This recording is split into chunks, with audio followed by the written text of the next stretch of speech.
Okay, in this module, we're going to talk about the Laffer Curve, credited to Arthur Laffer, who might have been discredited lately with his relationship to our current president, who is not at all free trade or free market. Anyway, we're going to look at, this is part of Incentives Matter, and shows why when you reduce taxes, it encourages more economic activity. More, again, this is part of the economic freedom. The more that it is easier to do business, the more that more business will be conducted. If taxes are lower, you're creating an environment where more people will create business, try to earn profits, and conduct more trade and create more wealth. One of the measures of economic freedom, of course, is low measure of taxes. Easy taxes, Adam Smith would call it. Easy taxes. And or low taxes and easy administration of justice, or something like that, to paraphrase Adam Smith. But so we're going to look at Arthur Laffer, the Laffer Curve, with a couple historical examples to show why and how and when taxes were lowered and economic activity then increased. So in the first example, we're going to look at, has to do with the main event which led to the early classical liberal period of history, or the early capitalism, which was the overturning of the English Corn Laws up until 1857. And these are stylized facts. This isn't a economic history publication. These are just stylized facts to make the point.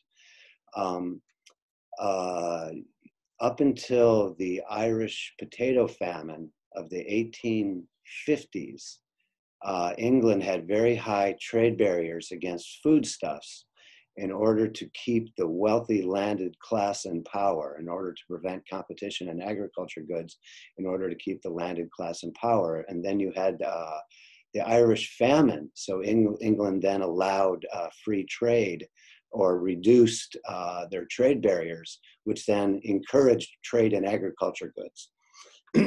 So with that in mind,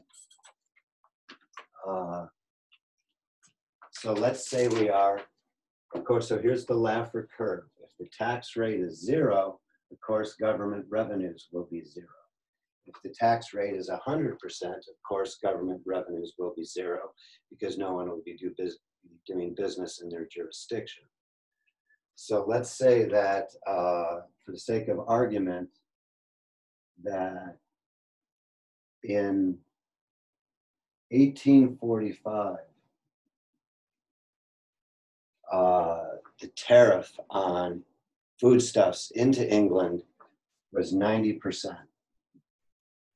Again, stylized facts using reductio ad absurdum rhetorical arguments to get the point across, or a heuristic, a knowledge heuristic. In 1845, the import taxes on agriculture goods in England are 90% to keep the landed class in power. And let's say that the revenues then were 10 pounds. 10,000 pounds, 10 million pounds of revenue in 1845, tariff revenues on the importation of foodstuffs into England. Then you have the potato famine, and they lowered trade barriers. I believe that they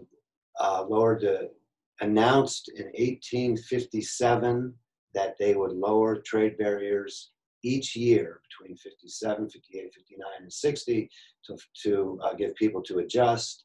So then let's say that by 1860,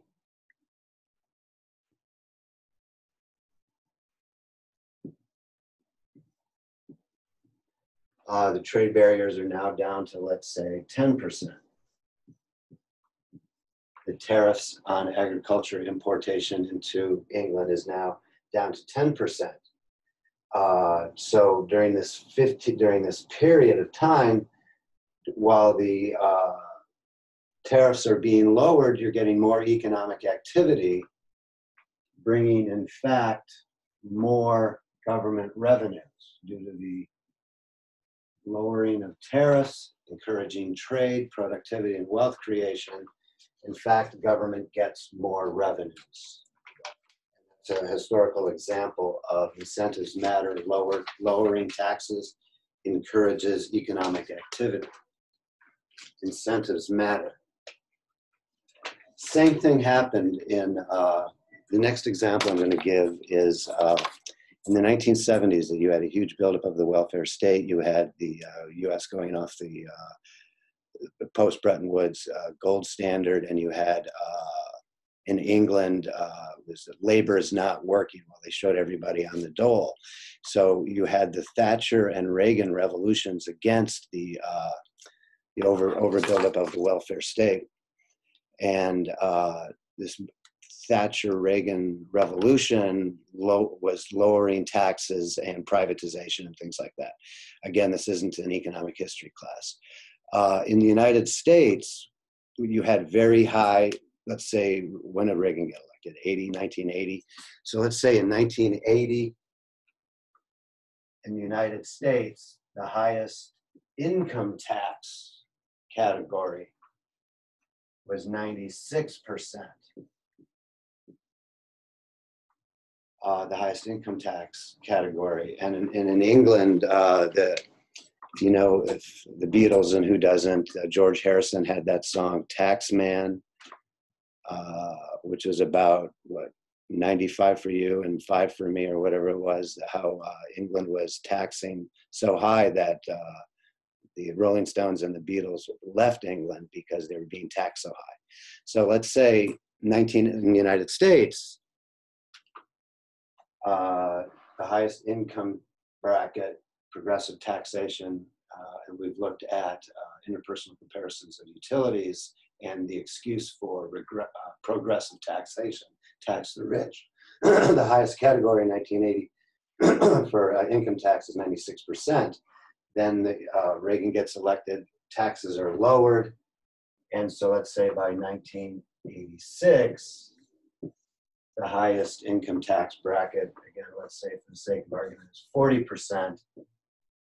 So again, you're lowering the taxes and getting higher government revenues. And these government revenues, of course, are supposed to be spent on public goods, things that the market can't provide. Government revenues are supposed to be for public goods. So lowering taxes increases government revenues, which then provides more public goods. But in the Reagan situation, he spent it all on the military during the Cold War. So the United States has continued to run budget deficits.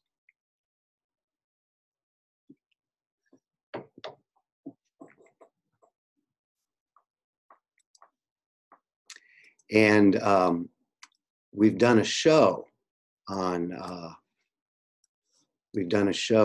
public goods recently, a hard-fire television show on public goods that we haven't been able to edit yet because of the coronavirus, but it is available on draft on the Hardfire channel if you're interested in the debate on public goods and what government revenues are used for.